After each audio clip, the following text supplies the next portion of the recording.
ta, Gheorghe, că la cât am spălat, la cât am gătit și am îngrijit gospodăria, măcar la o jumătate de valiză o avea și eu dreptul. Ce faci cu jumătatea aia? Te părăsesc, Gheorghe, asta fac. Acum, adio.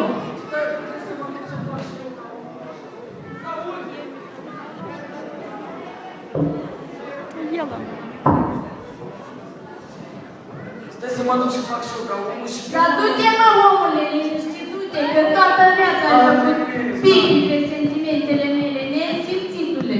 Ia, o femeie, nu mă ce. Ce-s cu vorbele astea? Vrei să te simultat la socul? Te ia tot la socul, te dă capul de pământ de nu te vezi. Te știu de mare. Ce-s cu vorbele astea, ha? Ce zeli să mă părăsești tu pe mine acum? Zici ce vrei, unde pleci? Plec, Gheorghe, ca să nu te tranșezi ca pe un porc ce ești. Mai bine plec decât să fiu tata la știi. Mă, adică să mă tragi pe un porc ce sunt. Uite așa, cap în capul satului, picioarele în fața cârciumii, că acolo te-ai dus toată viața, iar rușinea în fața primăriei, acolo unde m-ai cerut de nevastă.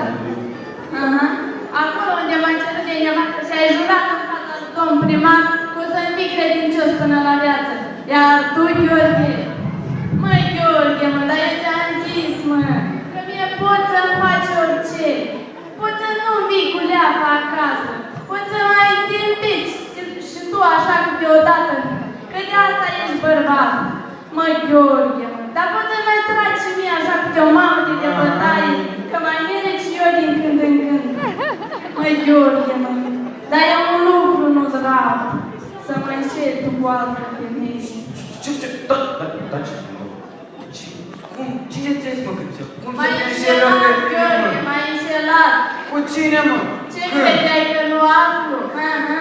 Ai uitat că eu sunt născută în satul ăsta și tu ești venit din satul vecin. Ai uitat că tot ce mișcă în satul ăsta, râul, neamul, neprietenul mai e. Iar ție, Gheorghe, ce credeai că nu aflu? Ce să aflu? Ce să aflu? Recunoști că ai fost la magazinul mare din sat? Recunosc și... Recunoști că ai cumpărat ceva? Am cumpărat și... Recunoști că ai cumpărat un cadou pentru amanta ta? Asta nu mai recunosc. Cum nu recunoști, măi, Gheorghe, mă? Cum nu recunoști, mă? Taci. Nu, n-am făcut nimic. M-am dus, am cumpărat ceva. Am luat și am plecat. Nu mă mai minți, mă, tu pe mine, Gheorghe, că nu mai rar minciuni. Știu, cuvânt cu cuvânt ce ai spus.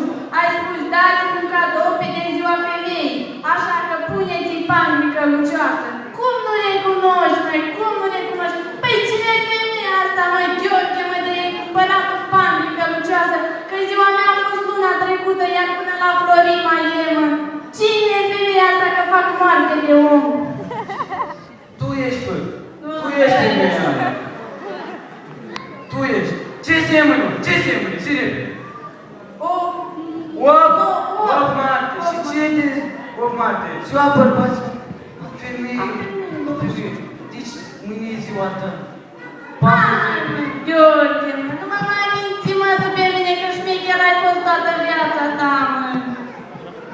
Ei, și dacă e așa cum spui tu, pune-i cadou cu panglică lucioasă de mi-ai venit cu mâna goală acasă.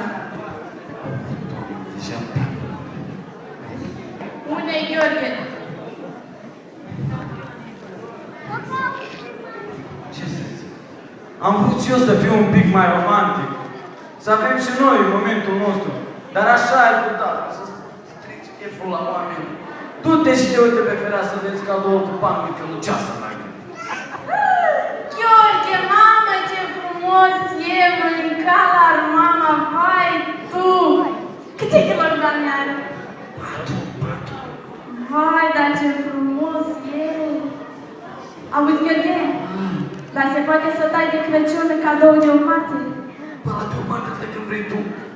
Ai, mă, Gheorghe, mă, că n-am știut că ești așa romantic. Dă să te... Doamne, ce iubesc!